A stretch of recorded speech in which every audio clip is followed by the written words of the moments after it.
अमीर अली शाह जिलानी साहब। अस्सलाम वालेकुम जनाब स्पीकर साहब, मैं इतना इसका चाहता हूँ कि वज़ीर ख़जाना ने कहा था कि ये बजट इलेक्शन बजट नहीं है, एक बुनियादी पॉलिसी बजट है। और मैं मानता हूँ कि इस माशी साल में इस बड़ी मुश्किल हालात में बजट मिला है, में मुल्क मिला है। बड़ी वजह यह कि साबका हुकूमत की गलत और मुल्क दुश्मन पॉलिसियाँ थी, लेकिन अब आवाम ने हमसे उम्मीदें लगाई हुई हैं और ख़ास तौर पर नौजवानों ने हमें उनकी उम्मीदों पर पूरा उतरना है। बजट में नौजवानों के लिए बहुत कुछ रखा गया है, लेकिन इससे ज़्यादा करने की ज़रूरत है। वक्त की कमी की वजह से मैं आपसे थोड़ा ज़्यादा टाइम भी लूँगा।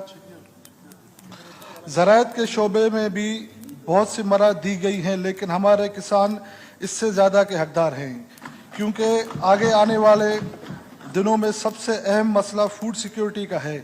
और अगर आज हम अपने किसानों को मजबूत नहीं करेंगे तो हमें फूड सिक्योरिटी का सामना करना पड़ेगा। और सर, इसके अलावा मैं एक और मौजू पर बात करना चाहता हूँ। मैं अपने हल्के के बारे में बात करना चाहता हूँ, थरपारकर के बारे में। थरपारकर में खोखड़ा पार से आज से कई साल पहले बॉर्डर खुला हुआ होता था, हमारे वहाँ लोग आते जाते थे। पंजाब में वो चल रहा है, उसकी हमें मेहरबानी करके वो वहाँ से खोला जाए, ताकि लोगों को जो मुश्किलात का सामना करना पड़ रहा है वो चीज़ ना हो। क्योंकि वहाँ हमारे नॉन मुस्लिम बहुत हैं थरपारकर के इलाके में, चाहे थरपारकर हो, उमरकोट हो या खोखड़ा पार।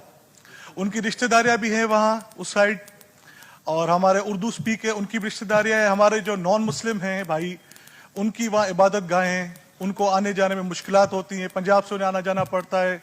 इसके लिए ये बहुत बेहतरी होगी। हमारे वहाँ मुरीदैन भी हैं, या सिंध में जो भी और जब दरगाहें हैं उनके मुरीद हैं तो वो आना चाहते हैं, उसके लिए ये गुजारिश है छोटी सी।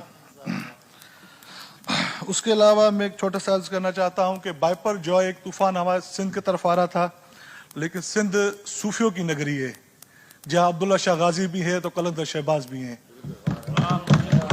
तो उस नगरी को अल्लाह पूरे पाकिस्तान का, कुल कायनात का, सबका हामी और नासिर है।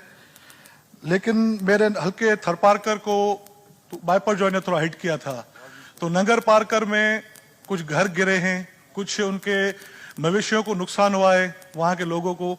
तो मैं ख़ास तौर पे आपसे गुजारिश करूँगा कि